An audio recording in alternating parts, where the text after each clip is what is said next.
Greetings, everyone, and welcome to the Art of Black Dance and Music's Legacy Program. We're geared to interview several artists over the next couple of months, so we want you to stay tuned and be with us as we introduce artists. We are 40 years old this year, and we have been doing dance and music and arts education all those years through many different schools in many different cities and towns, nationally and internationally. So we go back a long way. The idea here is to be able to preserve a legacy, the legacy of Art of Black Dance and Music as it relates to the African American heritage. So with us today we have a special guest, and I feel like she's my daughter because I've known her for at least 30 years or so. She's been in my company for 20 or so years, and now she has just blossomed and developed her own thought in terms of how she wants to present dance and what that means to her and the community. Marianne Harkless Diabate is a wonderful dancer, and I'm going to make her a wonderful introduction because she's such a beautiful dancer. So I want you to meet and greet Marianne Harkless Diabate. Thank you. Welcome to the show. Thank you very much. I'm honored to be here. Yes, we're honored to have you. We saw some very nice dancing earlier from the company, and it was very energetic, and I know when you see it, you'll recognize it because it's going to make you get up and dance. That's what it's going to make you do, because that's what music is about. It brings out a good feeling in your spirit, and so we want you to enjoy that. Marianne, tell me about yourself. How did you get involved in dance as a young person? Not that you're old now, but as a little girl, because that's where I would go back to. Right. Well, I did start dancing as a little girl at the age of 6. I took classes at Boston Ballet primarily because my sister wanted to be a dancer. I quit at age 7 and didn't go back to it until I was a teenager. Suddenly, at around 14, I hadn't thought about dance for years. I suddenly became obsessed with dance. So what I like to tell people, is that I feel like it was a calling, because all of a sudden, after never considering it, all of a sudden I was obsessed with it, and everything was dance, and that's all I could think about. So at that point, I started taking classes and dancing whenever I could dance, and I took classes in every style that I could get my hands on. The first, what I call professional performance that I did was with Art of Black Dance and Music. Oh, I'm honored. Yeah, that was the first. I call it professional because I actually got money for it. And I was very excited, and I was very young. But I was very excited, and I think I got $15 back then. But I saved the envelope it came in and everything, because it was like, this is my first, I must be a professional. All right. So that was African dance. I was very impressed by the work that we did over the years with Art of Black Dance, because we learned costume making, we did traditional dances, we also did some contemporary dance, like different, we did some dances from the Caribbean, we learned some Haitian dances, some Brazilian dance, and some fusion dance. And that always really struck a chord with me. I love the traditional dances, and I've always been interested in fusion dance. One reason that I was interested is that I was introduced to it early. And the other is that I also studied many different styles of dance growing up. I just loved everything. And so I never understood why everything had to be so separate. I did dance in a ballet company. I did dance in some jazz companies. I did dance in some modern companies. And I did dance in some Afro-Brazilian, African, and some Haitian companies. But it all seemed to be separate. I mean, usually the Caribbean stuff is a fusion anyway. But, and things are changing a little bit now. Yes, they are. Things are changing a little bit now. They are. I know that's the kind of the underlying foundation of the Art of Black Dance and Music, because we wanted to capture exactly what you're talking about and be able to relate that to an African American heritage in the performing arts. And that's an area that is not really recognized. Bigger companies can do a very good job at it, like Alvin Ailey and Rennie Harris Company. They do a nice crossover. And that's what I consider you, as a crossover dancer, because the foundation of my company is that we want to present the dance and music of the diaspora. And that includes the Caribbean and Brazil and, you know, all of the countries where African people have developed or left a legacy of culture, of stories, of music and dance. So I'm anxious to see the fusion piece that you talked about. So we're going to take a moment just to look at that piece, and then we'll come back in and you know, move along. I have a bunch of questions for you. So let's take a look at the fusion piece right about now.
Diabate is the director of Benkadi.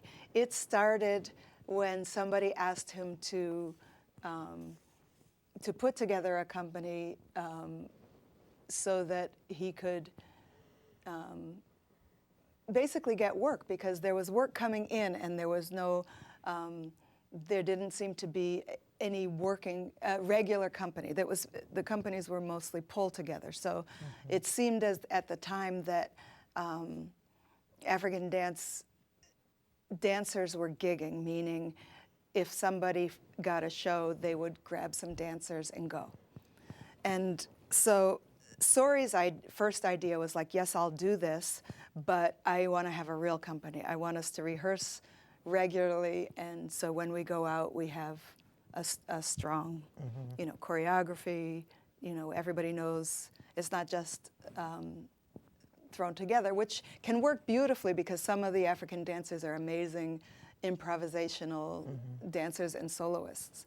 But to have like groups doing practiced work is what we wanted. So, and I totally agreed with that, because most of my dance experience has been with real companies that rehearse regularly, not just up to a performance. So that was a perfect match. And then he named it Benkadi, which in his first language, which is the Bamanankan language of Mali, Benkadi means coming together sweetly. And it means more than that. It means there's a strength in unity, and that people working together for a common good is what we believe in as a way of life. Absolutely true. Absolutely true. And I know when the first African dance company formed, it was called Benkadi. And that developed up on the Fort Hill area of Roxbury. Benkadi means of the same mother. And that meant that, it was a family type organization that stayed together for quite a long time before everybody started to branch out, which they do in most companies. But being able to relate to staying together is important. Being able to relate to the fact that we're all of the same family is important, because that's where the separation starts to happen. People go off in different directions. It's like the dance. Why are we separating tap or step or any of the dances that you mentioned earlier? Why do we separate them into little categories that they stand by themselves? And so, along with what you're doing in terms of your company, I'm happy to see that the step dances, the fusion dances, the African dances, that they all come together to make a beautiful display of talent. And that's what you've done. And I commend you for that. Thank you. Yeah, it's a great, great job. So I think in terms of where we're going from here, where do you expect to see yourself in 5 years? So I think I'm getting off track. Where do I want to see the company? I'd like to see the company grow. The company has already grown. Grown, yeah. How many members? Right now, I think it's about 12. I would like to see the company grow, and by that I mean, yes, a few more members, but also I'd like to see it grow in terms of more performances, in terms of greater body of work, in terms of better costumes, just everything, working together more solidly. They already do a great job, but I mean, just if we could see each other more often and just like polish up everything and do more in depth. I remember one thing I learned in the Art of Black Dance and Music was we were required to, I don't think I took it on myself, we had pages of information about the dances and the songs. And we would get together and we would have food and we would sing the songs and we would make costumes. And I wish we had the leisure of that kind of time. That's a bound kind of situation where folks, if you don't make your costume, you don't perform. If you don't know the songs, you don't perform. And so we had that kind of thing going, which I'm glad I passed on to you. Yeah, no, it's a. Who makes your costumes? Me. Oh, okay. Okay, I'm lying. It's true that I do make a lot of the costumes. Right. We also, the costumes that you will see on this video were made by a colleague of Sori's in Mali, and a friend of his brought them here. So we're lucky to have some costumes that are made by people who are better sewers than me. But a lot of the costumes I make. Yeah. I would love to be able to get together and organize costume parties. Well, good. Well, we're going to put your information up on the screen, but if you want to give a website or a phone number where people can get in touch with you if they want to hire your company, Okay. Benkadi, but we will have that information posted on the screen for you. So can yeah, go ahead. Yeah, and then on the website you'll see that there's also Sori also offers a drum class. Okay. So you can look that up. Perfect. But the website is www.benkadidance.com. And so Benkadi is spelled Benkadi.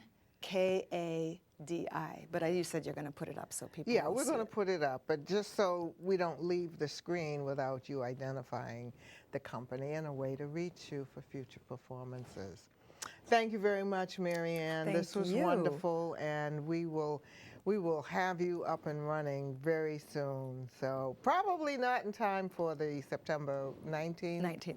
Yeah. But at any rate, folks, this is Marianne Harkless Diabate.